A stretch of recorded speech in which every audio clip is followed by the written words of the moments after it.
Keep going. An error occurred. It's saying wait a moment, then try It's again. on.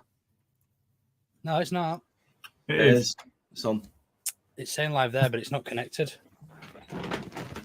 It is now, though. Hey, good evening, everybody, and welcome to. Have we named this podcast? Oh, just closed season. All right, yeah, I can deal with that. We've named it closed season. So, yeah, a few bits to talk about. Obviously, we had the 49ers investor Larry Nance on last week, which was a fantastic episode. Really happy to have got him on, and yeah, couldn't have come across any better, I don't think. Jay, you actually you both missed out, didn't you? So I will get your thoughts on. Hopefully, you've both watched it back, so we can maybe get your thoughts on that. But before we do, we did get a few new subscribers off the back of that particular podcast. So if you are new here, just a little bit about us, really. We don't take too serious. We don't do any data analytics or anything like that. We're just a group of mates who just like to talk about football now and then, really. It keeps us a bit sane, doesn't it? It's not anything too serious, but yeah, coming up to the next season, things you can look forward to are things like match reviews, post-match reviews, pre-match reviews, shit takes of the week, and just a bit of fun, really. We don't take it too seriously. So if you are here for data and accurate information, you're probably in the wrong place. But if you do want to have a bit of a laugh and a bit of a pub type feel, then yeah, by all means do hang around. We'd be happy to have you. So we will run a bit of an intro, and then we'll let you know what we're going to talk about tonight. Really, I suppose there's plenty not to go out, but I'm sure we'll find something. We'll find. Hi, this is Don Matteo, and you are listening to the Ought to Know Better podcast. Let's do this.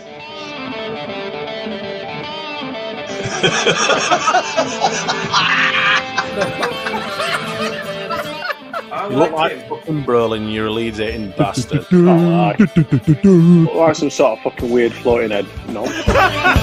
Utensil playing a bit, innit? I mean, I feel a bit right, dickhead. Nothing spectacular, really. Now, I'm looking forward to that intro being phased out ever so slightly, because Jay puts me off at every time at the end saying nothing spectacular, really. But seeing as we're here and we are talking about not the spectacular, why don't we start with it? I don't want to spend too much time on this, because I do appreciate not all of our watchers and listeners are English, and but actually perhaps they do want to talk about how shit England are. So maybe you are in the right place. So let's start there then. Obviously, last night we were held to a draw against, was it Slovakia? I can't remember which one it was. Slovenia, it was Slovenia. I get them mixed up. So, I do. Yeah, Slovenia. One of whom, their starting midfielder, has just been released by Derby after loans at Swindon Town and somebody else, Macclesfield or Mansfield or something like that. And then they were up against the La Liga Player of the Season and the Premier League Player of the Season in Foden and Bellingham. And the Bundesliga Player of the Season in Kane. I fact-checked that. It was actually Wirtz who won that. Oh, was it? Really? I had not fact-checked that. I'd seen a reporter say that. So, yeah, that's on me. You sure Wirtz didn't get the young player? He got the Player of the Year. I did fact-check that. Fair enough. So, yeah, welcome, everybody.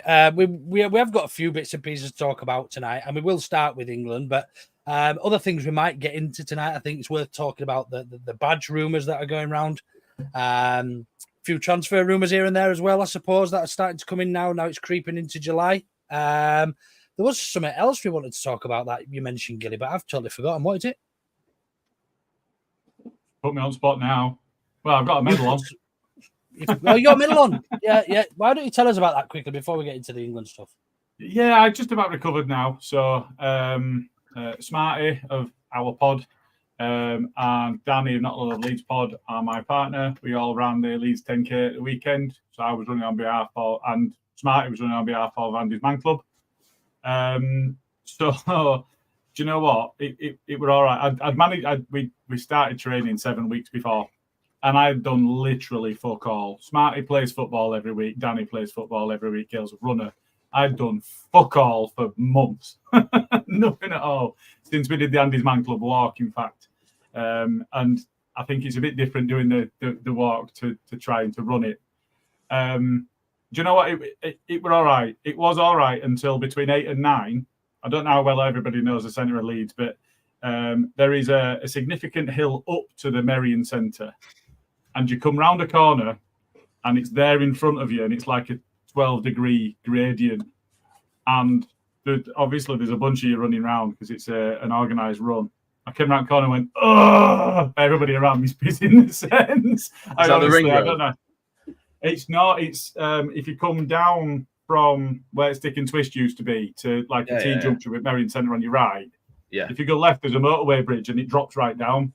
Oh, yeah. You had to run up that, and it was it lasts 20% of the actual race. So you've done most of it, and then you've got to go up a fucking hill like that. It's like you're thinking, oh yes, nearly there, and then you see that, and it's like it's just to kill off the final week ones. Yeah.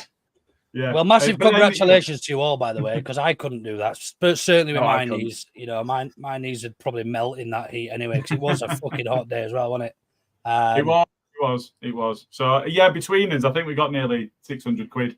As the 3 charities we're running for. So yeah, and everybody was so supportive. You know, there were loads of people out, even though it was dead early on a Sunday morning. There were loads of people out clapping and cheering and supporting people, and that helps as well. But you know, knowing that you got the support of people that have donated as well is a big deal. So yeah, it was a good day around. Did you break the 1 hour barrier? I was 1:01. Oh, according to my Strava, or 1:03 on the official time. So I was just over. I'd put down that I was aiming to be 1:10. So you beat your target. Yeah. You know what? This is how unfit I am, right? When I was at school, so bearing in mind I was probably 15 or 16, I run the 10K in 55 minutes or something stupid. I was pretty fit then, you know what I mean? I hadn't had any injuries and stuff. But you look back and so to do that in your 50s, Gilly, is absolutely brilliant. You're a funny guy. No, you know what? It was so not that bad. I've now signed up to do the Abbey Dash, which is a 10K in October. And I put down my target time to be below 50 minutes. I think you're mad. So we'll see. Yeah, I think you're mad as well. Jed, if you when you run, is it like twice as far for you? Well, obviously, full steps, don't I? No, I mean, does it fit? I mean, I mean that whole inch that you've got over me, you know, you must be doing like 1.5 if I'm doing double. We're not talking about down. We're not talking about that. Right, okay. Now you say that, but Smart is like 8 foot tall, isn't he? Yeah, he's like Gulliver's Travels. And we all beat Smarty, and Gail's the shortest of us all, and she beat us all. So, it's a lot of it's to do with your aerobic fitness, isn't it? Yeah, Smarty will as well as how you stay behind that bird's ass. No, he hurt his knee, so he had to slacken off a bit to make sure he finished. So, in fairness, he and I were running pretty much side by. I'm a very antisocial runner. I don't want to talk to anybody. I don't want to be around anybody I know. I just want to focus and get it over with. I can't talk to anyone because I'm sucking in air. Yeah, exactly that. But he was running alongside me, and then he had to slacken off a little bit because his legs twinged, and he didn't want to make it any worse and not be able to finish. Yeah. So. Fair enough. Well, a round of applause from me and Jay. Thank you very much. You deserve that. Absolutely. Anyway, back to more pressing matters, I suppose. England and the Euros. I don't tend to get excited about the Euros or even World Cups, I don't suppose, anymore.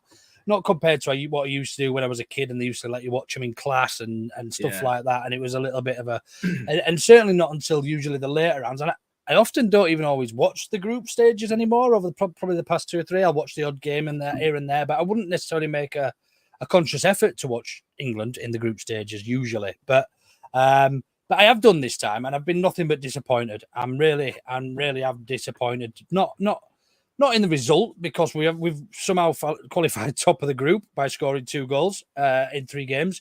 But there's only actually been 1 win in our group. The rest's been draws. There's been 1 win in the whole of the group, which is disappointing.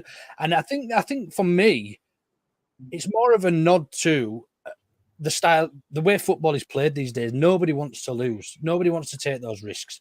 Certainly in our group anyway. And I don't know if that's reflective of how we play or what, but you look at Albania and they were going for it the other night. Well, did they play Spain? I think it was, and they only lost 1-0. I think they were going for it against Spain. So there's still teams out there that will do it. But what are your 2 thoughts on on the whole. I mean, first of all, on I'll start with you, Jay. What are your thoughts on this new setup? Well, we've seen tonight that there's a group there. I think it's Group E off from memory. Yeah. They've all finished on 4 points. Now, only 3 of those teams have qualified. Now, one team is going through with 3 points as third best player. What do you make of this new system or whatever they want to call it? It's all a bit strange, and it's weird, but there has to be something to separate teams. There's got to be something, and it's unfair if you're on the wrong side of it, I guess. But they have to use some kind of system. Did you see the thing with our group with Denmark and Slovenia, where Denmark are finishing second now because a member of the bench for Slovenia got booked? They had the same goals, same players booked, same head-to-head, same goal difference, same goal scored, and it's been decided on that on a member of the bench being booked. I mean, that's bizarre. I've never heard that in my life. But I mean, they've got to find a way to, even if it's so tight, they've got to find a way to do it. Well, yeah, there has to be something. So, I don't know what they would have done had he not got that booking. Because all the players were on the same bookings. They scored the same number of goals. They had the same goal difference. They had the same points. They had the same head-to-head. Then what do you do? Well, I can tell you exactly. They've had to stage a penalty shootout. I can actually tell you what they would have done because I looked this up early, funny enough. Oh, okay, go on. In the event that 2 or more teams finish with an equal number of points, the following rules break the tie. First of all, head-to-head games between the teams concerned. 1A, points total. 1B, goal difference. 1C, goals scored. 2, goal difference. 3, goals scored. 4, disciplinary points, which is what it went down to. Yeah. Sorry, 4 disciplinary points. 5, European qualifiers ranking. It would have been decided on where they're ranked by UEFA. That's a bit. And because there's no way for that to be the same, then that's the final decider. You can't have the same, can you? Because it's all based on ranking. So I guess that's how you get the unique identifier in the end if everything's the same. That's mad. There's paper between them, isn't it? But I would almost give it to the underdog to actually the lowest placed team actually should go through because they've managed to get the same amount of points in the same group as that tiny team. So it's absolutely nuts. Yeah, but you won't have UEFA doing that. No, absolutely not. Why would they want it to big boys, don't they? Yeah, of course they do. Of course they do. Gilly, coming to you then. Lots of talk around the style of football England in particular have been playing throughout. Do you put that down to?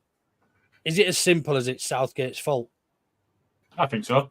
I think if you look at the attack, we talked about, all right, not Bundesliga's player of the season, but I think he scored more than double the goals of any other individual. So you've got goals in Kane. I think he's now the record England goal scorer. So you've got goals in him. You've got Foden. You've got Bellingham. You've got Saka, who's performed well for England, and ultimately has found a way to make them all look shit. And that that really takes some doing. And I think that's what you would expect is, even if the coaching's not good enough and even if the setup's not good enough, that the players would have enough quality to overcome the drawbacks of and the shortcomings of the manager. I think if you look a little deeper, the back four is not good. It's a far cry from the quality that we've had in the past if you look at the centre back. So I quite rate Stones, quite rate Walker. Trent's not worth a wank. Trippier's been poor. Gray's done all right. Rex Arms in goal isn't anywhere near good enough if you compare him to some of the other keepers in the tournament. But he's done all right for England. I just don't like him. If you look at the depth of the squad behind that attack, there's only really Rice that you're going to be able to put up much of an argument. When we were talking in one of the group chats before about, one person made the point that Germany and Spain aren't particularly good compared to where they've been in the past. And you're like, yeah, but you take most of their players over ours behind the attack. It's only in attack that we look class or on paper that we should be. So I think there's a lot there to be said of there is quite a lot of weakness in the side, but you should still be able to get more than a tune out of the attack we've got. No, I mean, I'm very much of the same. I actually had a debate, let's call it, with with Simon Johnson. So Simon Johnson is sticking by Southgate, saying that it's not up to the players' fault. But he actually sent me a voice note today saying he's winding me up and that. So I don't know how to take him. But Jay, I mean, it's quite reminiscent. Then, do you think that in terms of the performance and the way that we've been struggling to break teams down, do you think that's quite reminiscent? And do you see similarities to Leeds last season and the way England are playing against a lesser opposition, shall we say? I guess to a degree there's similarities in that it seems to be too patient at times, too safe, and let's go backwards and let's wait for his chance and let's not take any risks. And I don't like that. But there were games where we didn't play like that. We were amazing. England have looked like that in every game so far, and it's not. The performance hasn't changed depending on the opposition or anything like that. They've not adapted or they've not looked any different for me against the different teams. It's just I don't see it working, and I don't see how we're going to get very far if we carry on this way. But the guy's clueless. He won't change it.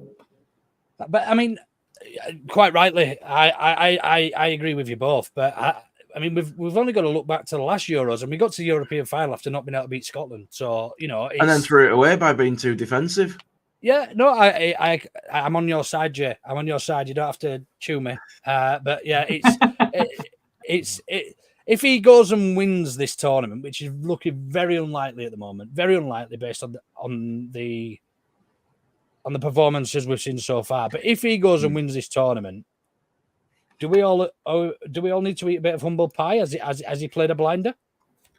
Yeah, I think so. I think at that point we'd all be able to congratulate him as he retires on a high, and we could all be happy. He can be happy. He can go get his night out and fuck off. Yeah, we can be happy that we've won a tournament. We can be happy that he's gone. All round that would be real positive stuff. As long as he went, because even if he wins this tournament, I still don't want him. No, me neither. I feel like if we won it, it'd be in spite of him, not because of him. And I'm going to agree. Before, I'm going to agree and disagree with Brinier in two comments. So Rice as a 4, Bellingham as 8, Foden as 10. Yeah, absolutely. Yeah, absolutely go for that. It's that simple. However, I don't think the draw is as easy as it seems. The teams we're playing the teams on our side of the draw are rightly there on merit this season, and there's a good chance if we get through the next round, then that we'll be playing Italy. So I mean that's in the quarterfinal. So is it easy? I mean I don't know. I don't think so. I think it's easier than the other side, absolutely, but it was easier last time when we got to the final and lost to Italy. So yeah, yes and no. Right then, I'm going to stick you both on.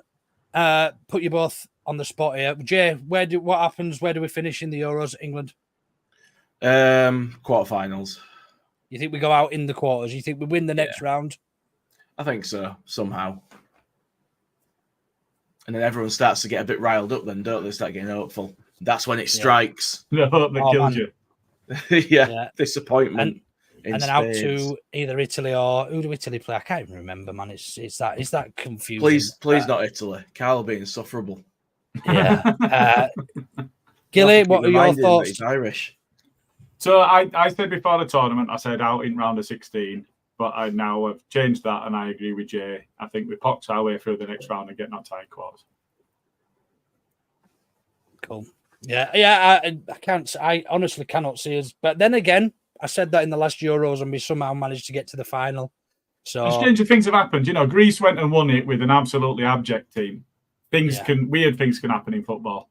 It's just there's too many weird things needed to happen on this occasion, I think. Yeah, fair point. Fair point. I think that's enough of Euro talk. We'll move on slightly. I think just to something I mentioned at the start. Then, so obviously last week you two weren't around when Smarty, Carl and myself had the pleasure of welcoming Larry on. So just really, really briefly, I just wondered. Obviously, the people here haven't managed to hear your two thoughts on that interview. So really, really quickly, Jay, first thoughts on Larry and how he came across. I thought it was great. I remember getting to the end of it and thinking he's absolutely got a career in the media after he finishes playing if he wants. He just spoke so well, and he he's so relatable, and the way that he sort of caters to us, sort of way he points stuff out, like, keeps calling it football. He doesn't slip back to soccer and that kind of thing. He's proper into it, and you can just tell that he's here out of love for the game, and he's just found that this club resonates with him as it does with all of us, and I'm happy to have him. It were interesting the way that he turned down other opportunities, and that he wasn't just desperate to get into a football club like some of these investors you get. They'll buy into anything if it's put in front of them. They just want to get in. They don't care what club it is. He's actually taken time to look at clubs and find one that fits for him, and I think he's a great asset for us as a person. Yeah, I mean, I can't say fairer than that. I left that when I came off that interview. We tend to say in a lobby as a group and Larry had gone, and we had a bit of a chat, and we couldn't believe how well he came across. He's media trained. He's been in the game for a while. As Carl would say, he's past it at 31. So he's, he's been about a bit. But yeah, I think he just said the right things. And I said early on, look, you're giving us the lip service, but what we really want to know is the nitty gritty. What do you expect back from your investment? And he came across. Look, I had no reason to not believe him. I don't think, which is it's very difficult to come across as earnest when you've put money into something as part of an investment group. Gilly, did you have any additional thoughts on last week's interview? I think Jay's nailed the main bit. I think the thing that surprised and impressed me at the same time was not only was he willing to talk about the potential investments that had been put to him, but that he was happy to name them and say, and I won't have any of that. Yeah. And I think that lent itself to exactly what you're saying, is that you had no reason to disbelieve him because he was so open and transparent about what he was speaking about. I think the way that he came across was brilliant. I think, when he was talking, was it Cleveland that he came from? And he was saying that he's a working class background, and there's a lot of resonance with when he came across to Leeds and saw the city and met with some of the fans that he resonated with him quite a bit. And I think that we appreciate stuff like that. I think the terminology is always going to be a bit of a slip up at some points because he's grown up being surrounded by people using certain terminology, and he didn't. So media training and all of that, fine. But to be able to slip into that, it's almost like you think, no, he calls it football when he's around Americans, because otherwise you're going to slip up at some point. And whether he does or not, either way, you can tell that he's put the work in. And when you were talking, the passion, I think, for football actually came through. And the fact that he's known within his own peer group, within his own sport, as the person that knows about it, just bears that out. And I thought, always round, I mean, well done to you. I said it in group, but well done to you, Luke, for getting him on, because I think it was a big deal to be able to get him on. When you look back at the way that he's come across, I think, it was a bit of a coup to get him in the first place. But to me, I don't think we knew what we'd got. No. I think he was that good. He was genuine. He was that good a guest that he really surprised me. So, I think always round, I just appreciated the way that he spoke and the way that he came across and how transparent he was. I thought it was great. Yeah, agreed. Such a nice guy. And I think Blaze Ray sums it up quite well here. It was quality, like talking to a fan, which he actually self-proclaims it is a fan now, or has been. But it just so happens it was Larry Nance Jr. and his actual love for football. It shocked me. I didn't appreciate actually how much I'd done a bit of research, obviously, before we got him on and everything. But ever since I've been on his Instagram and his stories, he's like saying great day for me, and he's putting all the European fixtures and the Copa America or whatever. Is it Copa America? Is that what they call it? Yeah, the tournament that's on now. Yeah, Copa America. Is it Copa America? Yeah. Cool. What's the one where they like the Champions League? What do they call that one? The American version. The Libertadores, isn't it? The South American one. There's a couple, but there's the UEFA version. Yeah. But I get them all mixed up because they start speaking Spanish and I struggle with English. So, but yeah, I mean, he just put a list there of what he was going to be watching all that day. Like literally, he was going to watch every European game, and then every game from the American ones as well. So yeah, really, really nice guy. If you haven't seen that interview yet, it is our pinned video on our homepage on YouTube. So if you subscribe or whatever, you might not even need to subscribe, but it's there. It's there Just for you all to watch. Got to thank everyone that watched it, because we absolutely smashed our numbers with that Larry podcast, and we've all been buzzing, because we don't expect anyone to watch anything that we do we? So yeah, so we peaked. I think previously our highest watched video was something like 3,000 watches or 3,500 watches. I think that was saying goodbye to Marcelo Bielsa and maybe one or two grief casts after a Berardi and Coke when we'd been beaten or when we'd won or something. But this has gone way over 5,000. So yeah, I can't thank you all enough for tuning in. I'm sure we were the draw, and it wasn't Larry Nance Jr. But cool. One of the other things, Gilly, when I asked you at the start, one of the other things I did want to talk about that we all forgot about was the fixture rules. Yes. Oh yeah. So I predicted 5 minutes before that we'd be getting Derby at home. I just expected us to get one of the promoted sides, I think, early on. No, we're not Liverpool. We don't get a newly promoted team every. We did get a newly promoted team, though, didn't we? We did, but not every time like them.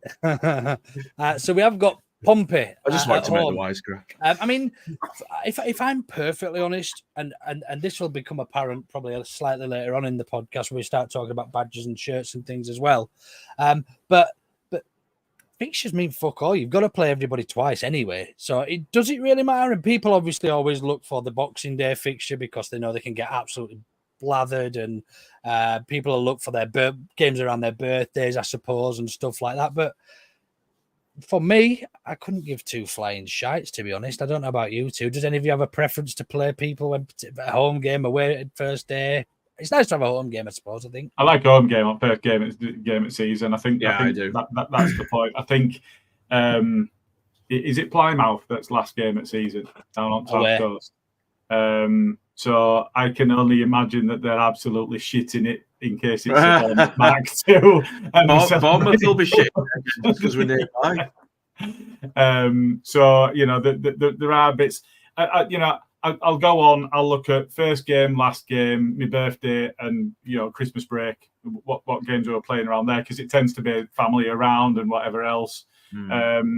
I'm not looking for any particular team. I'm just looking at who we're. I know that we're playing Preston at home on my birthday. Great, fine. We'll be after whatever. So it's a. What I will say is it's a very, very championship season, isn't it? When you look at the lineup, it just feels championshipy. It's not really exciting there.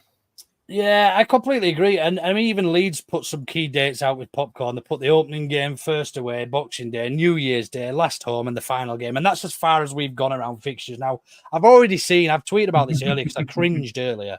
I've seen this tweet saying we play Middlesbrough days, first game of the season, Middlesbrough games, Leeds games, and last game of the season. I was like, Leeds. And I looked at red and white. I thought, Sheffield United, you cringy bastards. And I looked at the actual tweet. It's from Sunderland.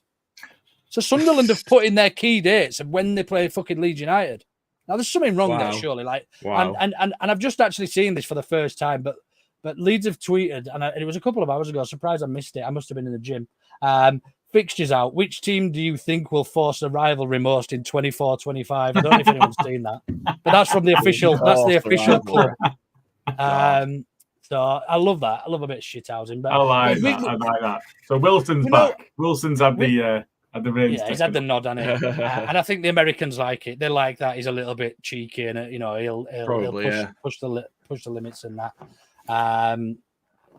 But I mean, in terms of rivalries, I mean, there's the obvious Yorkshire derbies in there this season, where we're going to have Hull against Sheffield United, Sheffield Wednesday. No Huddersfield, because they got relegated, even though they beat us 1-1. Even though they beat us 1-1 and celebrated like madmen. But other than that, is there any games you're looking forward to in particular this season? New teams, Oxford, that we've probably not played in the league. I've never been to Oxford, so I don't know if we've ever played them in the league, to be fair. We must have done years ago, but... I remember when I would get my Panini stickers in '86 that Oxford were there. So maybe at some point we've crossed over. But for me, the Corberán derby I think he had West Brom playing all right football last season, and obviously there's a link there from Bielsa days. So, and his first away game at season. So, that's one for me that sticks out, but not really. Nah. Jay, anyone? To the last home game at season. I'm not. There's no sides in the Championship that really excite me. I just want to watch Leeds go out and beat everybody. I don't care who it is. I just want a good season. I want to see a steamroller this league. Do we? I know we say it. That teams up their performances against Leeds. Do we genuinely? I mean, just looking at that, let me try. I'm going to try and find it while we're talking. But do we genuinely think that teams do always look for Leeds when we're in the Championship? Yeah. I believe that. I mean, I don't know if that's a sense of entitlement or what as a Leeds fan, or where we think we're above our station or beyond our station or anything, but we are the biggest club in the Championship, no doubts about by that. miles. And I think teams do want to show. Does that make our season, every season we're in the Championship, more difficult? Yes. Yeah. Everybody raises their game against us, and you can tell that by the stats been floating around for years, and it doesn't change. Teams raise their game, and players raise their game against us and lose the next game. Just look at what Blackburn did against us. Blackburn, all right, it was a bit of a shithouse result, but they got a result at Ellen Road. They came and they needed the points at the time, and they got the points. And then they got absolutely battered because they had nothing left in the tank in the next game. It is a truism. And a lot of that is not just born out. It's not just, they're Leeds. It's also the fact that we're favourites. So sides, these are professional footballers. They want to go up against the best players they can, and they want to beat them. That's it. So, of course, they're going to raise the game in that as well. So it's not just, some of it will be, but it's more the fans, I think, than the players when it's, I want to beat Leeds. But when it's the players, this is a chance for me to show what I can do against the biggest team in the league. That's how you get noticed. And for a lot of players, especially in this division, it's still a big deal to get to come and play at Elland Road. That's how we signed Super Duper. Played well against us. Exactly. Yeah, no, I completely agree. I've just found that tweet now. Let me just present this and share it with you, my second screen, because it is absolutely cringeworthy as fuck. So this is from their version. So this is from their version of if you can see, their version of Graham Smith or Phil here. Start at Cardiff in televised fixture. Borough dates, which is obviously their closest rival. I'm just reading Leeds your DMs. Dates. I've got to be honest. There's no good in there, mate. You did break it for a second, though, didn't you?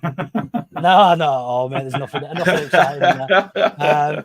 I usually get these inboxes now saying, my sister, has anyone been getting them? My sister has been looking at your profile and all this bollocks. They're from I'll try and find one. I'll get one up in a bit.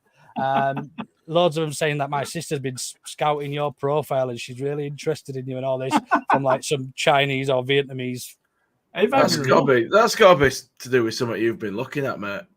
I don't think it is. Because, we'll see. Been on the tight. Anyway, Leeds dates, October. So Leeds completely irrelevant in there, man. You know what I mean? Leeds dates. What are we to Sunderland? We're nothing. Shouldn't matter to them. I haven't had a chance to go through and have a look at any other clubs' releases. I will be honest. I don't know if anyone's got time to do that while we're talking, but it's a bit pathetic, in it. We've never really had a rival. I mean, they're probably the other biggest club in the league, I would probably argue. Yeah, they're up there. Yeah, that's it. Did I freeze them? Yeah. No, they're up there. Yeah, they're up there. You got to remember, though, even though we hate them, Derby are quite a big club on past sort of glories and stuff. They're not that big now, but in stature and history, they compared to the rest of the Championship, they're a fairly big club. They're not on our level, but they're a fairly big club. I would say they're not. in comparison to the Championship. Yeah, When you compare, I won't. I think if you think of a baseball ground and you think of some of the history they had through that period and some of the players that they had, I think they have had decent sides. I think they've had a worse drop off than we did.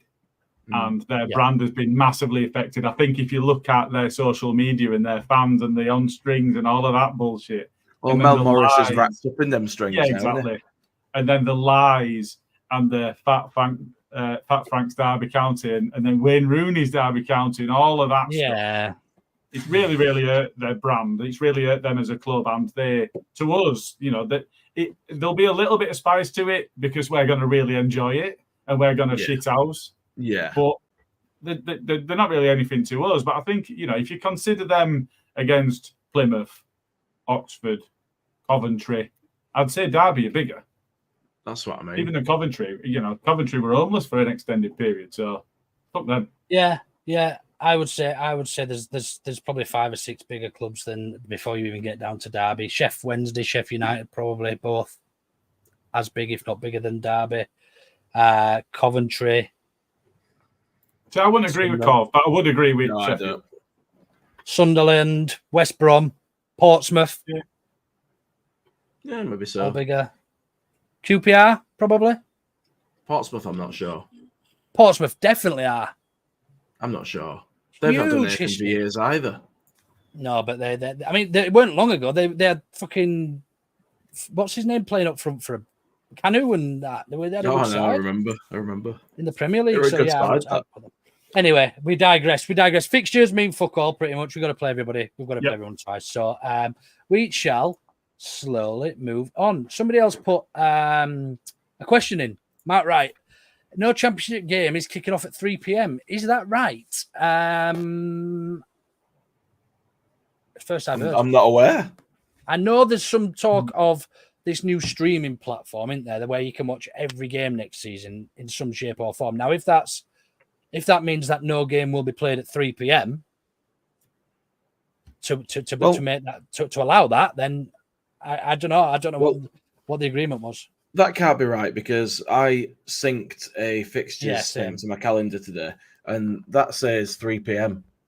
So maybe they only mean on the first weekend of the season, because I seem to remember something saying that every game would being streamed, but I also seem to remember the 3 p.m. blackout being in place. So maybe it's just the opening weekend of the season that there's no 3 p.m. kickoffs. Maybe. Possibly. We'll look into that. Oh, Richard Hogan just said, yes, it's Sky's way of getting around the 3 p.m. blackout. So maybe I was talking some sense. Well, there you go. There we go. But there must be some, because it's in the fixtures list as 3 p.m. Oh, he said on the first day of the season. Oh, on the first day. Okay, yeah. I'm back in the room. I'll just share some of my message requests. I've literally just had one. Hello, my sister saw your profile while browsing on X on phone, and she is interested in you. And then there's a link. Open the link to complete the registration, and she will take the initiative to call you. Remember to say hello to her. She is very shy. And then I had another one. Would you refuse a cute woman who greet you? Where are you from?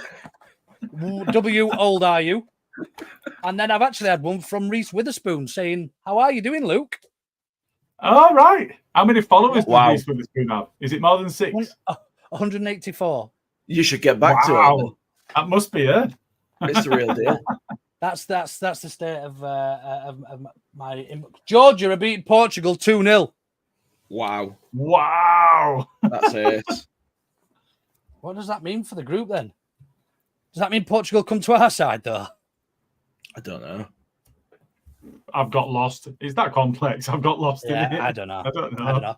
Richard Hogan, am I going on holiday soon? No, actually, I wore this tonight because it's the first chance I've had to wear it. I bought this for the playoff final, and Marcy Yeboah, actually, it was, or from Twitter, very kindly went to the Leeds United shop for me, posted it out for me and everything, which was really kind because I thought, buy it from the club shop, it's never going to get here on time.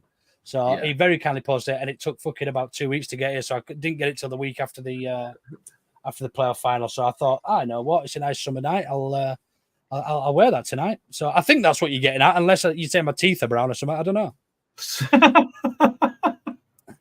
In terms of third place rankings, so as it stands, the sides that are qualifying are Germany, Switzerland, Spain, Italy, England, Denmark, Austria, France, Romania, Belgium, Portugal, Turkey. And then the third place rankings is the Netherlands, Slovakia, Georgia, and Slovenia. Blimey. So who's that kicked out? Italy? So that means Slovenia might not get through in the thirds. It might not. So they're in fourth place. So the top four of the third place go through. Hungary and Croatia have now dropped out of the third place ranking positions. Blimey. Wow. Yeah, that's right. Wicked. Let's move on. I did see a comment which was a good talking point a moment ago. This one. Great point. Arthur Bushbit. Let's talk about Germany. So obviously Leeds have arranged to go out to I imagine to play probably the Red Bull sides out in Germany. Probably Leipzig. New York will probably be invited over, I should imagine. And the other one from Austria, Red Bull Salzburg. RB Salzburg, that's the ones.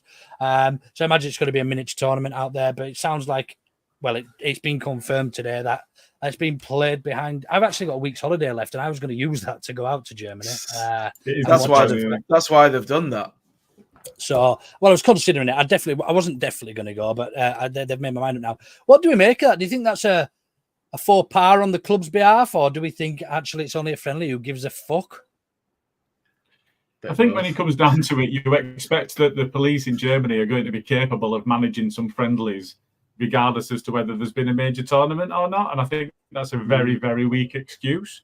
So I don't know. You know, we've got Harrogate and we've got Valencia, but it would have been great to go over.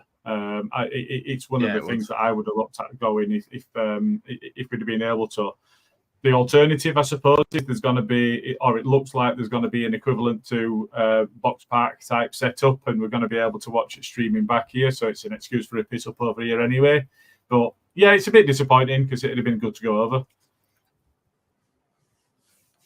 No, I agree, man. I think it is disappointing being that, and a bit better than going to Scotland and watching us against Hearts, isn't it? You know what I mean? It's a bit different to that. So I would have been keen on that. I've seen people kicking off all over social media that, you know, the fans, football is for the fans and all these bollocks, but they weren't. I mean, fair enough. There is a European Championships going on in Germany now, but how on earth are they to know that the German officials and the German police and everything were emergency services? We're just going to say we're not going to police that, but. No, exactly. Do you know what I mean? It is what it is. It's not the end of the world. Half of these people kicking off probably haven't even got a passport. So, like, it's not the end of the fucking world. Probably not, no. And other half have got football banning orders, so... Yeah. But anyway, it is what it is. We move forward. Right. More pressing matters then. Just asked there in terms of pre-season. So we've got Harrogate and we've got Valencia. Those are the only ones I'm aware of other than the German tour. That's Harrogate. That's it. Harrogate and Valencia at home, innit? Yeah. Harrogate away, Valencia at home, is that right? I think so, yeah. Yeah, I think so, yeah. Yeah. Cool. So right then, let's talk about something that has been a little bit of a little Dicky Bird told me, rumours flying around, and some people know more than others, but I actually listened to the Square Balls podcast in the gym, and yeah, really, really interesting. Have either of you had a chance to listen to it? Mm-hmm. You know what? I turned it on. Yeah, I turned it on and I had to turn it off after 5 minutes because they referred to. I know he said no politics, but that Tory prick can hear. They referred to him saying that no yellow kit sells well, so they're not going to do one. And it's like, you don't know that because one, you've never done a kit that's in yellow, and two, the kit that you said was yellow was a piss-stained bollocks with a cock on the front of it that we had to watch fucking Robin Cock fuck up all season in. It's just, that doesn't compare to actually doing a proper yellow kit. So it's absolutely fucking insane to say that yellow kits don't fucking sell when he's never tried to fucking sell one. Water, no bitter. I quite liked that, So I had to turn it that off. fruit salad. I quite like that fruit No, salad. not the fruit salad, the penis one. The penis one, the yellow. Oh, and the yellow and blue blue. Bullshit. Yeah, Tie-dye blue. It looked like yeah, one of the cloths I use in the garage. Got it's ya. awful. Got kid. ya. Got ya. Well, yeah. Anyway, they had Ed Cowburn, who works for We Are Acid, on there, and he was responsible for designing last season's kit. So this season we've just finished you the can kit. fuck off as well. What? All belters this season. Absolute No, belters. absolutely fucking They no. were good Ugly this as sin. season. The home kit, The best brilliant, home legendary. kit we've had for years. And I the said away that, kit- home kit, yes. Away the- kit's fucking disgusting. It's Now, great. if you have you listened to the original time when the square ball had Ed on? Yeah, When he I just- tweeted about it at the No, time as to remember my that one. surprise that somebody would actually put the name to the bullshit they created. with the 1,919 pixels in every Oh, yeah. In the peacocks. in the feather. Yeah. Yeah. I thought they were great. I liked all that, mate. I like a little bit of that.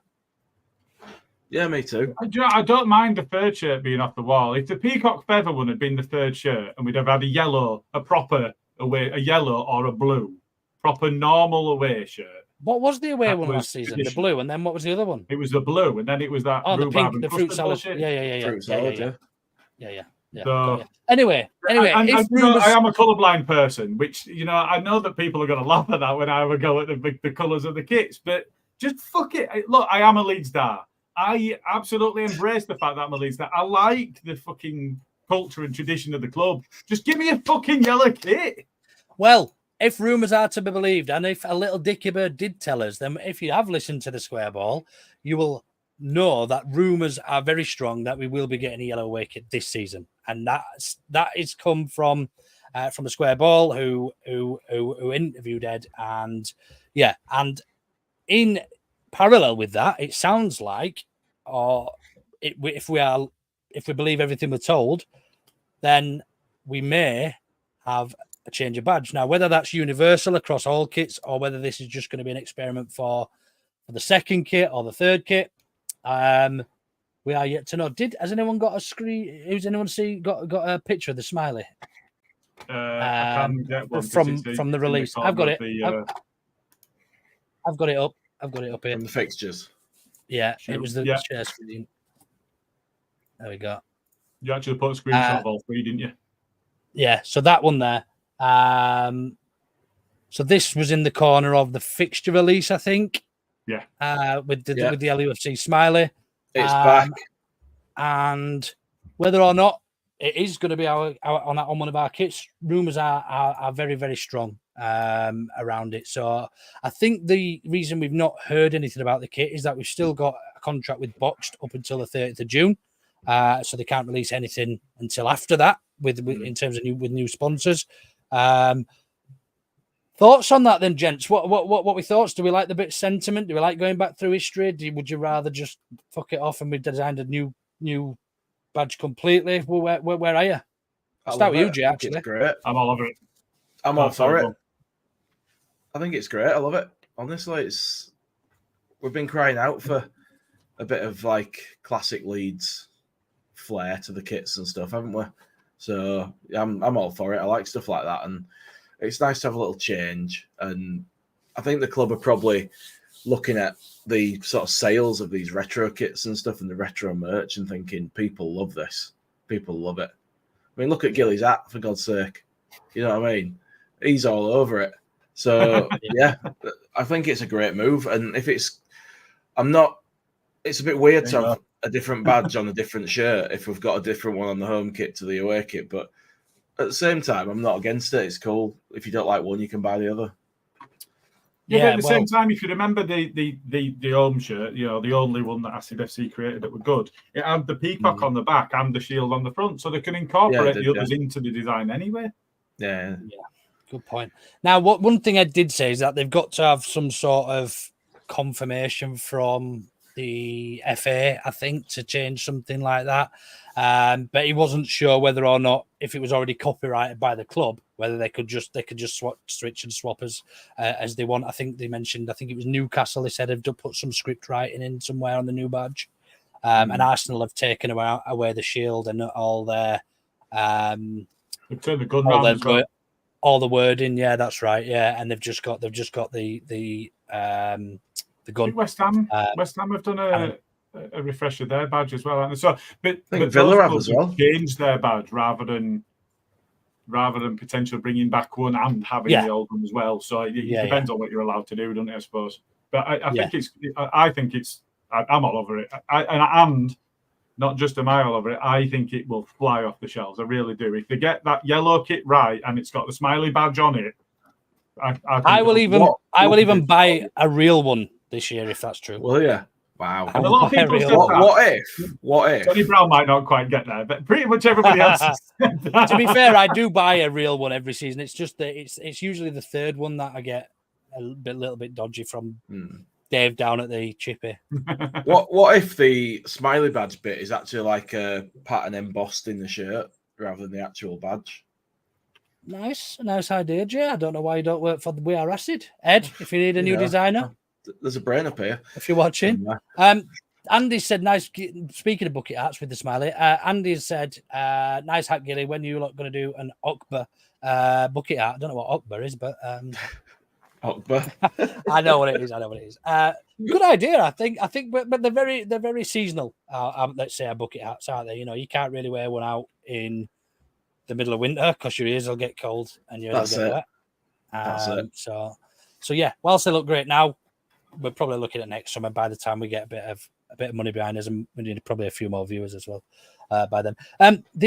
In terms of my feelings towards the badge, I absolutely love it. By the way, I am one for sentiment and history and a proud Leeds Star, if you like. I think the certainly fans of a certain generation up will be all over it. I think it's just about convincing the younger generation, which I don't think they'd take much convincing anyway, to be fair. I think some of the conversations I had around it was they don't really like the smiley, they don't really like the script writing, why not the Yorkshire Rose? But I think that again comes down to sentiment. It's a certain time in history that you relate to when you started loving the club. And I think my favourite is going to be the one with the Yorkshire Rose. I think my favourite badge ever is that one. Do you know what I mean? So that's the badge I remember as a kid.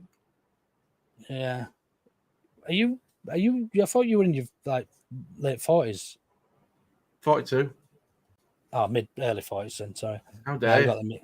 Sorry, I do apologise. But there was actually another little teaser, which was on I think this was the fixtures to look forward to or something like this. Something like that, sorry. Which was this one. You look like you're chasing a fly. Which was I've got two screens where I'm not very quick. Which was this one in the top right corner, top left here, which was the LUFC script with Leeds United Football Club around the outside. See, one thing that does look to be quite universal across all of them is they look quite basic and easy to do. And something that Ed mentioned on his conversation with the Square Ball lads was a genius logo is very easy to copy. A kid should be able to draw it, and that tends to be the best performing type of logos, and most recognizable. I don't know what do you thought? What would your thoughts be on this one? It doesn't excite me, that one. It's like something it's okay. I won't be really upset, but it doesn't do much for me. It's just a bit too bland. See, I love the script writing. I love the script. I love the script writing. It reminds me of Tony Aboa. Yeah, Tony Aboa. The Thistle Hotel shirt. Which ironically doesn't have the script writing on this one. The white one does, though. Yeah. The only thing that the previous season got right on any of the kits at all, they were all awful, including the home kit, which was, let's be honest, that was a Spurs shirt, was the script writing through the thread of the shirt. That was good. That was the only thing good in any of the kits. The smiley might be on the new one. Yeah, maybe so. But yeah, that script writing, there's something just so Leeds about that. It looks right. Yeah. Yeah. I mean, I love them, and I think anything that makes us a little bit more, I don't even think diverse is the word, but a little different, I suppose, is probably a good thing. I think I think, yeah, I do like the idea, and I like the fact that these new owners are coming in and just going to give something a go. You know, that if it performs well, it performs well. If it doesn't, I think they know that they've got a target market now in Leeds United, and anybody will buy anything with a Leeds United badge on it. Do you know what I mean? They will, or even in Leeds United colours or whatever. Again, look at Gilly's hat. Yeah, I mean that's a nice hat, to be fair. I do like the shield, but it does remind me of Peter Ridsdale. The shield does. How long have we had the shield? I think this has been our longest badge in history, hasn't it? Was it 98? Was it that long?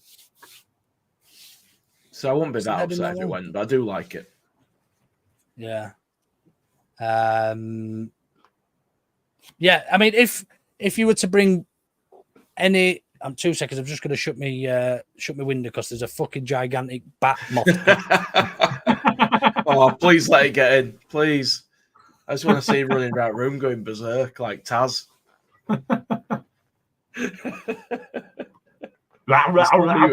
He's still muted. You know what? There's not a lot that scares me, but I'm not really like one to be worried about creepy crawly spiders. I don't like that, but moths, man, they just do my head in. They come in. What is the point in a moth, by the way? They literally come out. Why don't they just come out in the daytime instead of coming out at night time and heading to the light and just fluttering around like throwing their pixie dust all over the room? Like, why don't they just come out in daytime? Like, it makes more sense. Just come out in the light instead of become into my bedroom. They become so powerful you couldn't even imagine. They'd be like soaking in the sun. I tell no word of a lie. Do you remember that Bradley Cooper film where he had a tablet and instead of only accessing 10% of his brain, he could access 100%? I can't remember. That's me if I get ADHD meds. But I remember I was watching that film and there was a scream from upstairs and I came running and no word of a lie, I had to get a 2-litre jug from kitchen. The wingspan of the moth did not fit inside the top of the 2-litre jug. I had to have the front door open and I threw this thing outside and it went up and lamppost is about 40 yards away from my front door and I could still hear it hitting the light. Yeah. It was that big. I swear they've got metal helmets, some of them. They've just got little tiny tin helmets on. Limitless, that's it, Carl. Yeah, the film. Limitless, that's it. I already said it. No, I didn't hear you, mate. Oh, sorry, Jay. Sorry, Jay. Nobody listens to you. No. I might as well just go now. I'm just kidding. But yeah, man, moths are the one thing that I think if I had a phobia, I think heights and moths would be the one things I'd try and avoid. Have you ever been to Thailand? Yeah, mate. Yeah, I have been.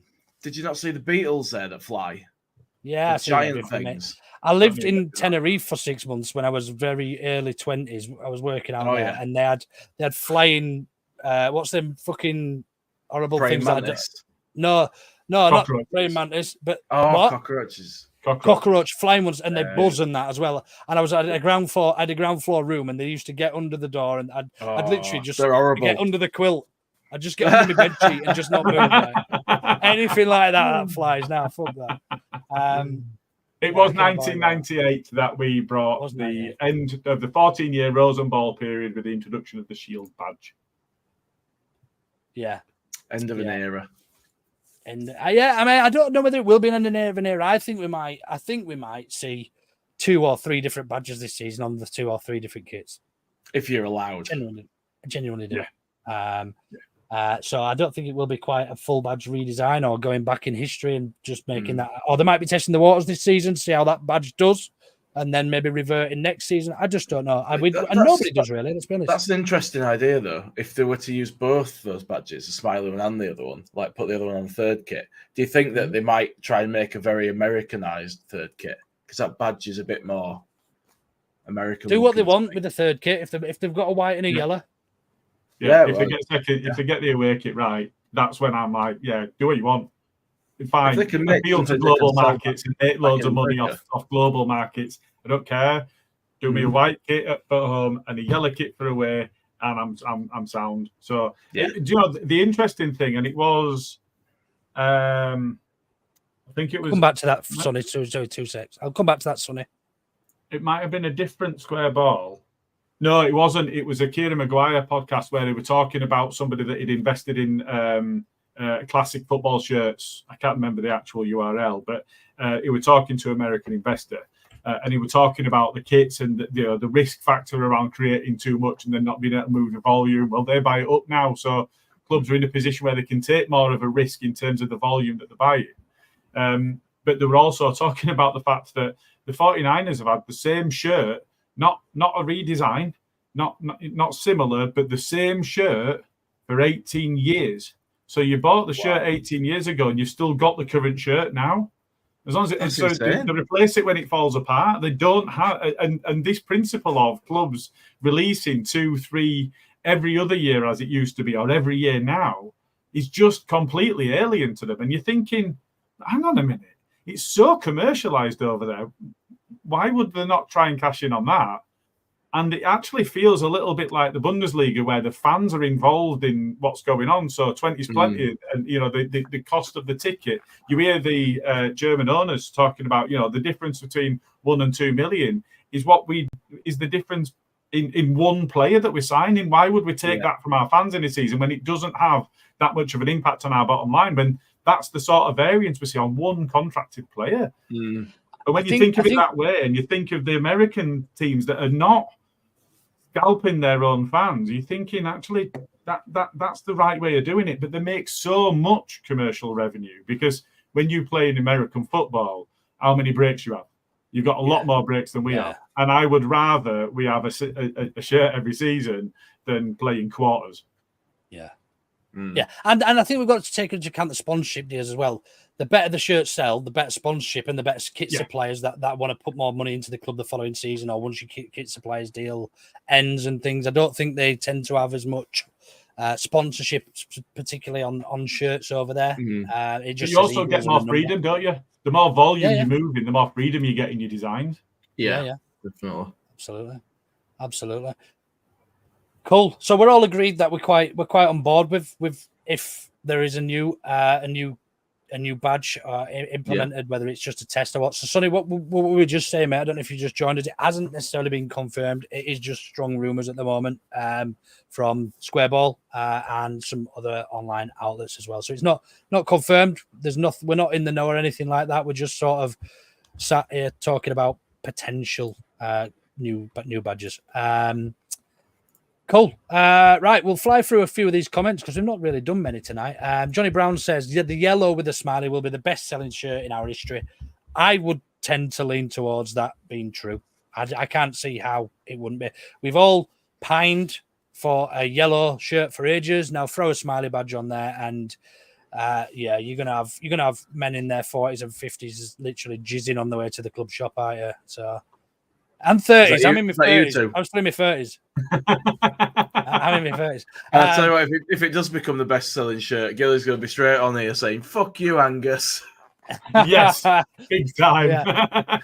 Sonny, I did ask Larry on the pod if he'd seen the shirt and that, and he was a little bit vague. But he said he hadn't, but that he's heard good things. So yes, let's watch this space, I suppose. Great question, Herbert. Any thoughts on the strongest promotion rivals? There's a question for you both. Jay, do you want to take that one away? Oh God, off the top of my head, probably Burnley. Portsmouth might be a rival. They might do an Ipswich, and possibly Sheffield United if they sort themselves out. But they look a bit screwed at the moment, so we'll see. Yeah, I think financially Sheffield United are pretty fucked from what I understand. Burnley, I'm hoping that's the case, because we don't need them getting involved as well. Have Burnley announced a head coach yet? I don't think they have, but there was rumours, weren't there? Don't think so. I don't think they have. I think they are still in a position where their 2 assistant managers were running things. They're still going around trying to bribe people to take the job.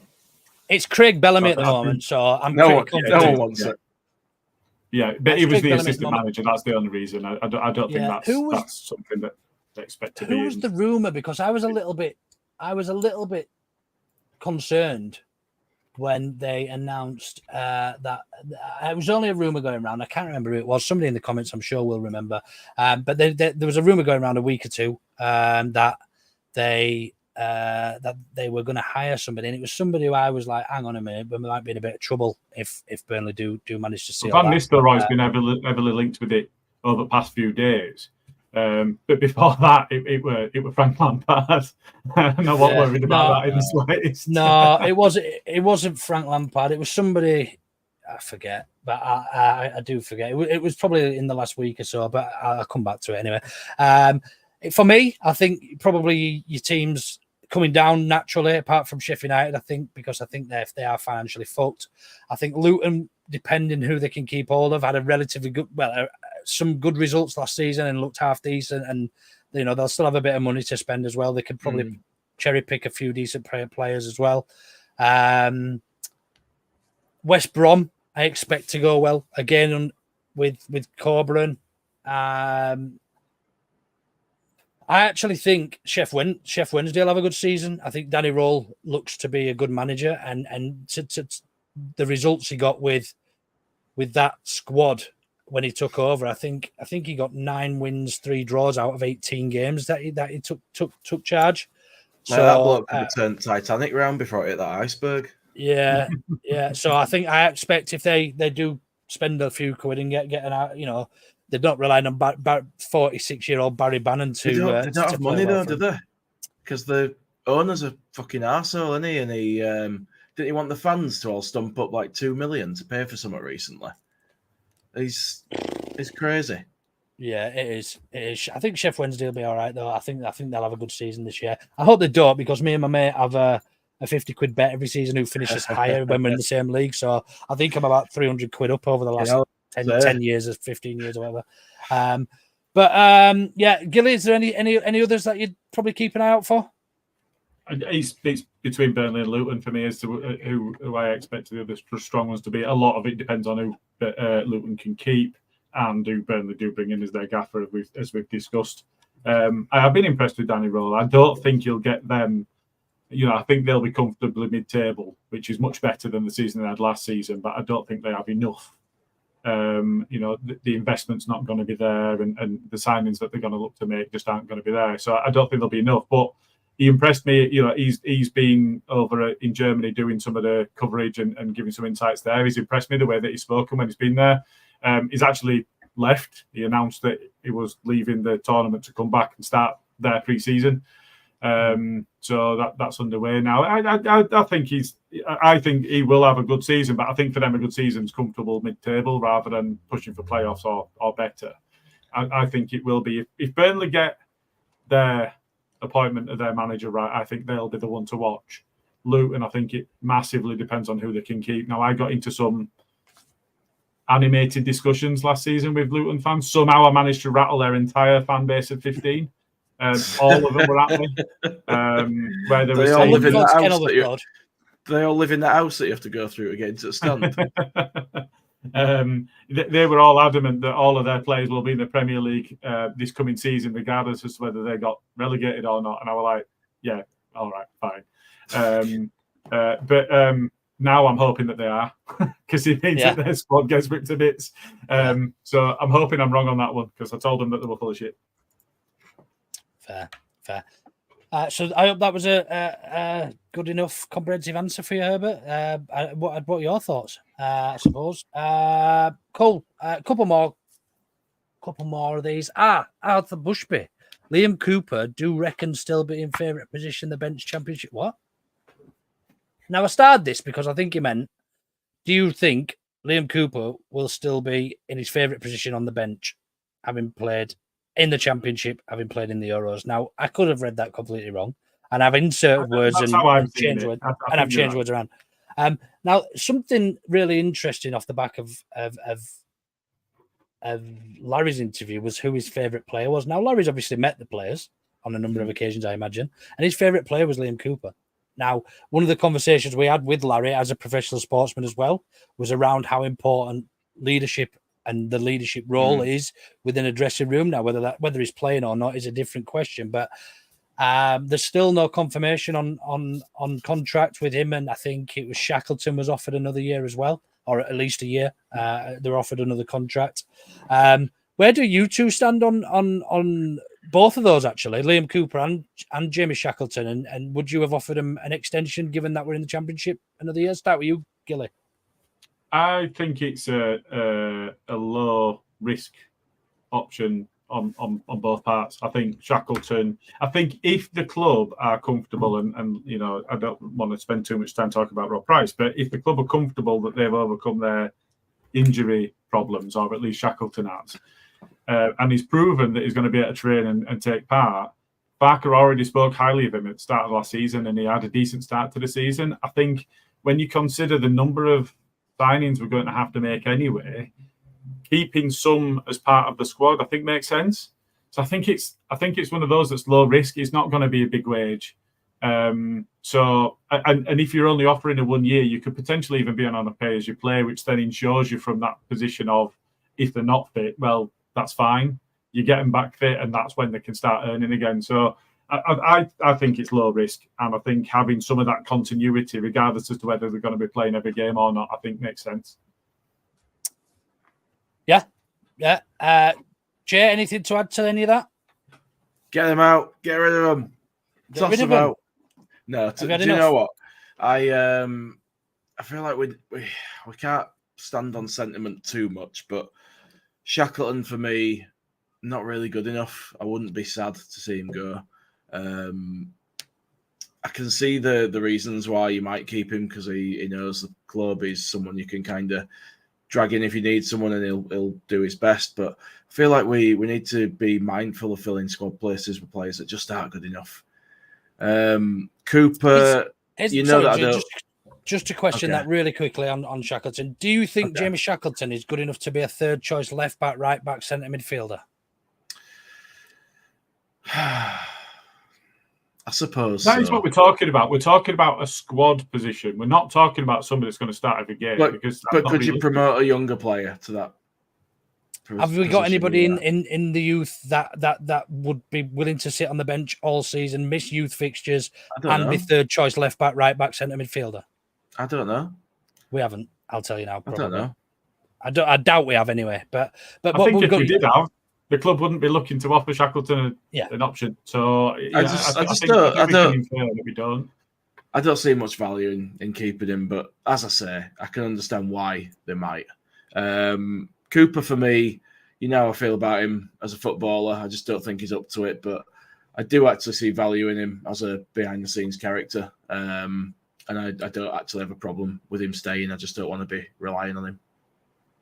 No, and I think I agree with that. I don't think he's going to be playing all that much. I still think he'll be probably. I still think even if he's not named as the club captain, because I expect maybe Ampaduma might be next season or Stroik, then I still think he will be the captain in and around the dressing room and around training, and people will still look at him as the captain. Now, I think for me, he'll be the most senior player, now that Dallas is not coming back or anyone.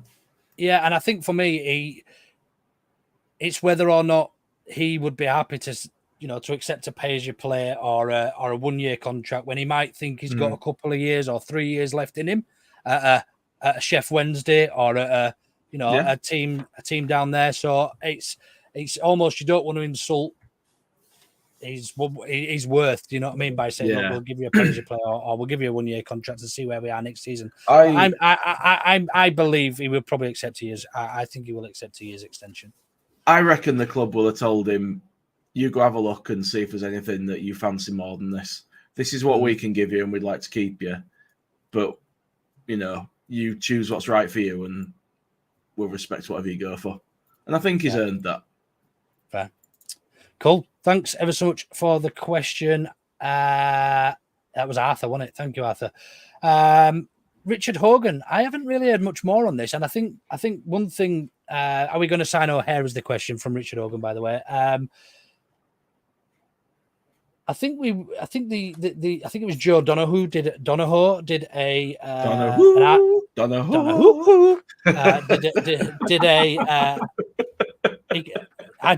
you know what I watched last night? I watched the final hours of Michael Jackson, and I don't know why that's relative. But what, when they were dying? No, yeah, and went out with a hee hee. Hey, it was interesting actually. The amount of drugs that guy was on, I couldn't believe it. But anyway, did you see his nose? Yeah, well, they reckon he was bald, since like 2006, and he wore one of them stick-on toupees. I'm not even joking. 2000.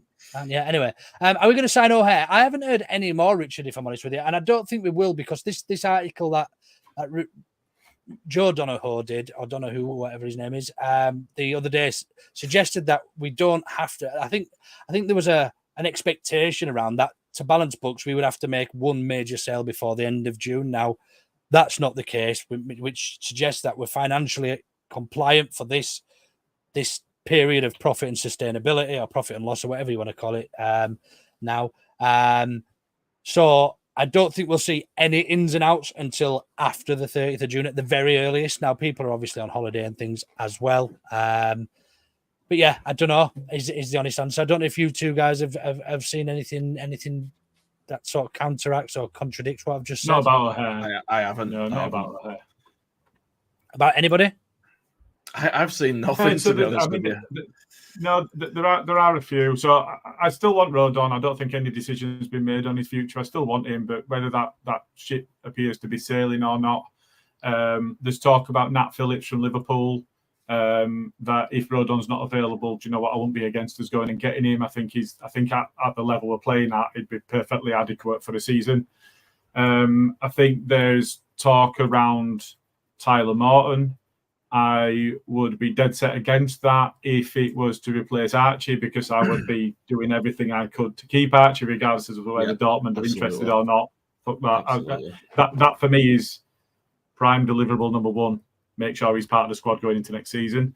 But if we're in a position where we're potentially moving on a midfielder, or because we're struggling to bring in some centre-backs, there might be a view to play Ampadu more at centre-back, then I won't be against Morton coming in. He's rated 20 million for a reason, and there are some good clubs that are looking to sign him.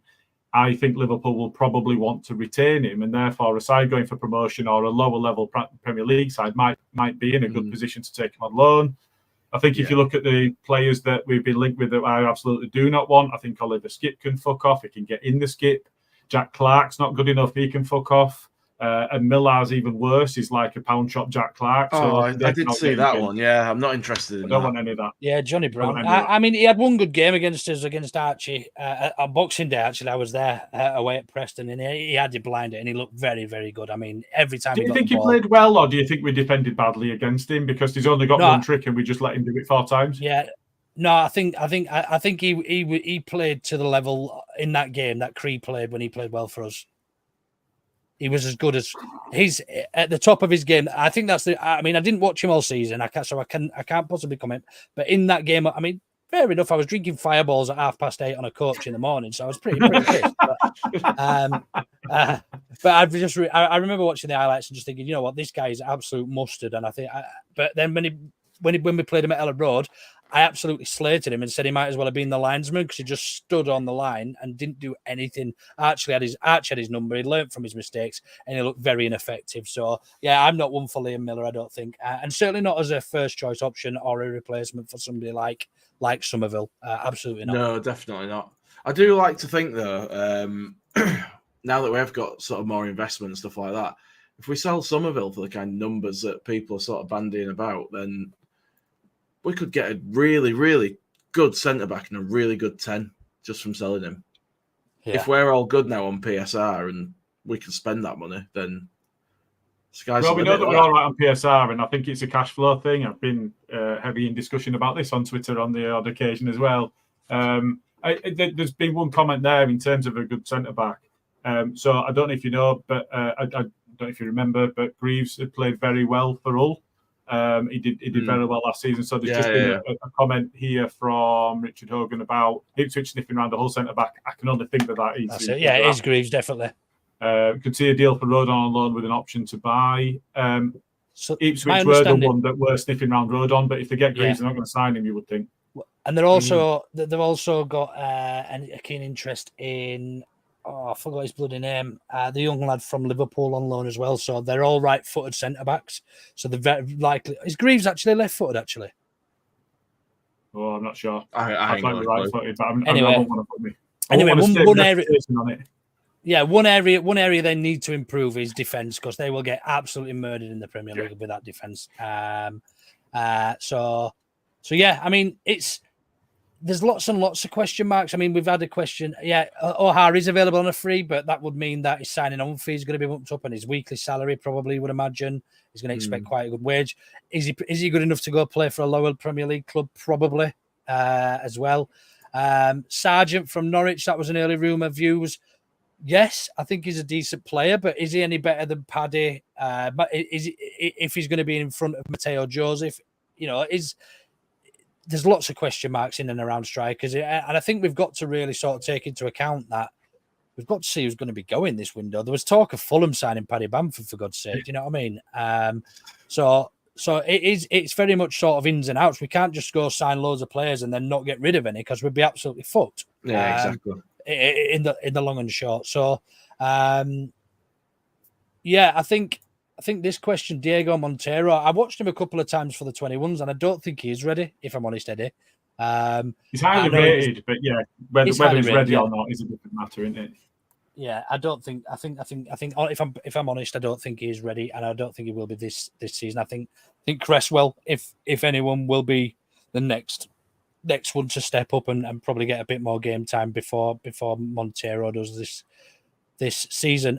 Just mentioned, actually, Mateo Joseph. Now, Mateo Joseph obviously switched allegiances, gone to Spain. He was playing for England under 20s or 21s. He's now switched allegiances to make himself available for the Olympic Games. Now, the understanding, I actually spoke about this with Joe and Jer and a couple of others a week or two ago. Now, the understanding that I've got now is that actually it's up to Leeds whether or not they don't have to release these players for the Olympic Games. So it's up to Leeds to decide whether or not Mateo Joseph is going to play a big or an important part in the start of the season and miss pre-season, or whether or not they're going to say, look, you're probably still not quite ready. And Daniel Farke lets him go and play a good standard. Go on. 9 hours ago, Graham Smith, Leeds United international refusal confirmed as coach cites most difficult conditions. Leeds United forward Mateo Joseph will officially play no part in the 2024 Olympics for Spain. There you go. Without the youngster. Interesting. That which would suggest to me that he's in Farke's heavily in the thoughts then, isn't he? Yeah. Got to be, hasn't he? Which is good news. Which also probably 100%. Which also probably poo-poos the Sargent rumour straight away, because we've now got. I think so. Yeah. I think so. I think that if you are looking to sign somebody that's going to play genuinely as a forward, then you're bringing in better. And I think Sargent is of the same level as we've got. I don't see him being particularly better. And if we do get stuck with Aronson, then effectively we've already got Sargent, because they are one and the same player. I think it would be very, very difficult to tell the difference between them if you watch the game without the name on the back. Yeah. I think unless either Bamford or Piru goes, we don't sign another striker. No, agreed. We can't fault it, I don't think. No. I would agree with that. And it's not, for me, it's not a key area. We need to be strengthened. I mean, if you could buy two positions in this transfer window, absolute key positions, and we had a decent amount of money to spend on these two positions to strengthen, where would they be for you two? With the squad as it is now? Centre back's a problem because we don't have Rodon. But if I can, so I'd want 3. But actually, if I'm stuck on 2, then I'm buying a right back and a 10. Yeah, same. And I know that leaves a short centre back. I'm probably going centre back and a 10. Who are you playing at right back? Probably Byram initially. And Archie can play that. And Shaq if he can go there. And Shaq if he accepts. We're looking to put him in middle out with this season. But I want a really good right back. I mean, there was talk of Connor Roberts coming back. I don't know if how you'd feel about that. You two, I think I'd be quite happy to welcome Connor Roberts back. I'll have another Tash at end of season. No problem. Oh yeah, love it, loved it. Eddie says Joseph looked fit in his pics this week. I don't know if are you subscribed to his OnlyFans or. Yeah, he's not a bit. I mean, no, but he did. He looked raring to go. He did look like a different person, actually. If I'm honest with you, I don't know if anyone's seen the pictures of him in training. He did look lean. Yeah, looking forward to seeing. I actually think he will be our starting forward in the season with a full preseason. That sounds like he's been told you're in plans next season. You better come back ready. Yeah. And he's done a Jack Harrison like he used to do with his training videos in some of the toss bag. Yeah, with his dog. Yeah, twat. Yeah. I forgot to mention this guy, Johnny. Yeah, what is his name? Gilchrist, is it? The right back from Chelsea. The young Gilchrist. Is he a right back? I thought he was a midfielder. He's a right back or centre back. He can play either. So I think he would be a great loan. And I think we will do. a couple of good loans. So players that are on the brink of Premier League football. And yeah, I think we will absolutely nail the loan market in this transfer period. I still think we'll make one or two important signings in terms of cash signings, depending on who leaves. He was born in November 2003. He's 11. Why are we looking at signing 11-year-old? That cannot be. That was the year I left high school. That was the year I left high school, 2003. Jesus Christ. So I mean, it still makes him 21. 20, but yeah. I think you're right, Luke. I think we will do well with loans because, I mean, if you're a big Premier League side and you want to get players ready to play in a pressure environment, we're better to send them than on the road. Yeah. A team that you know is going to be up there or should be. Yeah, absolutely. They'll get it all. Wicked. And other than that, I don't think we had any other. There's not really. I think it's very much a waiting game. Dominoes will fall type thing, isn't it? In terms of transfers, we've got to wait and see what bids come in. Look, I tell you one thing that does look promising and positive, certainly from a selling perspective, is that we're not going to bend over easily and let players just go for a certain amount of money just because that's what they value them at. We've got our values and we look very much adamant to stick by them, which is important, I think. It's time to get payback on Brighton. Yeah. Play some hardball. Gilly, did you manage to get anything in the brand today from a Twitter DM? This guy did. Ah, well done, Jay. No, not that one. No, from a Twitter DM from Lee. Oh no, but there's no graphics or anything. But I can't read it out. Sorry. You were gunner as well. That look of panic on your face. Then, oh shit. But really quickly, I will just fly through these last two starred messages that we've got. Ian Ward, congrats, Gilly, and the rest of you complete the 10K run. Thank you ever so much. Ian, Chris Frost thank says, you to everybody that donated again. Thank you. Chris says, great podcast last week. Still the best podcast. I mean, that's probably a bit of a stretch, but we'll take it. Still the best podcast on YouTube. So we'll take it. But thank you. It's I think that's a bit flattering, but yeah, cheers. We'll have that one. See you later, Peacock's White. Thanks for coming. We have got a couple of minutes left, but it's just sort of the end stuff. So we'll start with the shit take of the week. We didn't do this until 5 minutes before we started, so apologies. We've only got one, so there can only be one winner. But in the brand here, we have got it's right at the bottom. The WhatsApp image, is it? Yeah, that's right. Yeah. So this is Leeds United match. Hang on a minute. If it's going to be Bren's, we're going to have to play his voice. Hey, has got a shit tick this week, my little sparrowfat. Fuck's sake, Gilly. Now he gets a royalty. I actually love that. I love that as well. But Bren sent this in. I didn't actually read it through, so it will also depend what Leeds say. We will see how they want to position themselves and whether I am in their plans or not. I told my manager that he doesn't need to call me or tell me anything in the next 4 weeks. I want to play in the Euros now. So that was Max Wober. Bren said, I hope he plays 0 games. His team get booted out in the first round, and then he gets the phone call that he's been sold to town. Fuck him. Now they've actually just won their group of Austria. So he did have a shit first game. We scored an own goal, but I think they've turned a bit of a leaf. So Bren, shit take of the week winner. Congratulations on you win a boiled egg and some. You got to boil it yourself. You've got to boil it yourself and you get some chain grease as well. So, well done. Hey, oh, has got a shit tick this week, my little sparrow fat. Hey up. Ready here. Has got a shit take this week, me old sparrow fat. Now I can't get that picture off. If anyone can do it, tell me. Oh, for God's sake. I've done it. There we go. No, I haven't. Wicked. Yeah, I'm wicked. ready.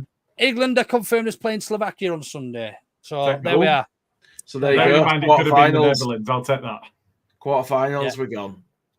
Yeah, wicked. Then last but not least, the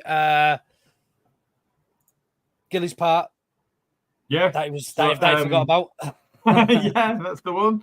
So just to let people know, so from an Andy's Man Club perspective, we do let people know the events that are going on across Leeds. So we have the running club every Wednesday night, meet at the Roundy Fox on Princes Avenue at 6:15 p.m. for a 6:30 start and the run round the park. There's Barber Club on Sunday the 30th of June at W2 Barbers on Easterly Road. That's 3 a.m. No, it's not 3 a.m. It's 11 a.m. until 3 p.m. Some barbers, that. Yeah, get yourself a fresh trim with all money going to AMC. Plus a barbecue. So get down there. Oh, nice. They are doing Board Games Club. I am an absolute geek. I really want to get myself down to one of these nights, so that'd be good. So Board Games Club is Tuesday the 2nd of July. It's at the Leodis Unit on 10 Springfield Mills at Bagley Lane, Farsley. That's 6 p.m. till 8 p.m. There's Walk and Talk, Sunday 7th of July. That's at Temple Newsome. So meet at 11 a.m. at the Tea Room Cafe for a walk around the park, followed by a coffee. And as ever, there are 5 venues across Leeds open every single Monday, 7 p.m. till 9 p.m. Pop in for a brew, a biscuit, and a chat. Well put and very well Excellent. said. Well done. Thanks everyone for joining and listening. Whatever it is watching us, if you are watching us live on YouTube, we are going to be here sporadically throughout the summer. So it is really important that you do subscribe and turn on the notification bell in case you miss us, because we know you don't want to miss us. Hit a like on this video as well, please, because it does help the algorithms, apparently. I don't know if that's true or not. I'm just copying every other YouTuber. Am I a YouTuber? I don't really see it that way, but go give us reviews. It doesn't matter if you go on and say, I love that Jay keeps chickens. It doesn't matter what you say on the comments or on the reviews. Just going and giving us a review really helps in terms of algorithms and whatever else. So yes, go along and do that. Just the one last thought from me is fuck this shit weather. I'm melting. Love it. Me too. Love it. I'm dying. Absolutely love it. See you all soon. Peace Take out. it easy.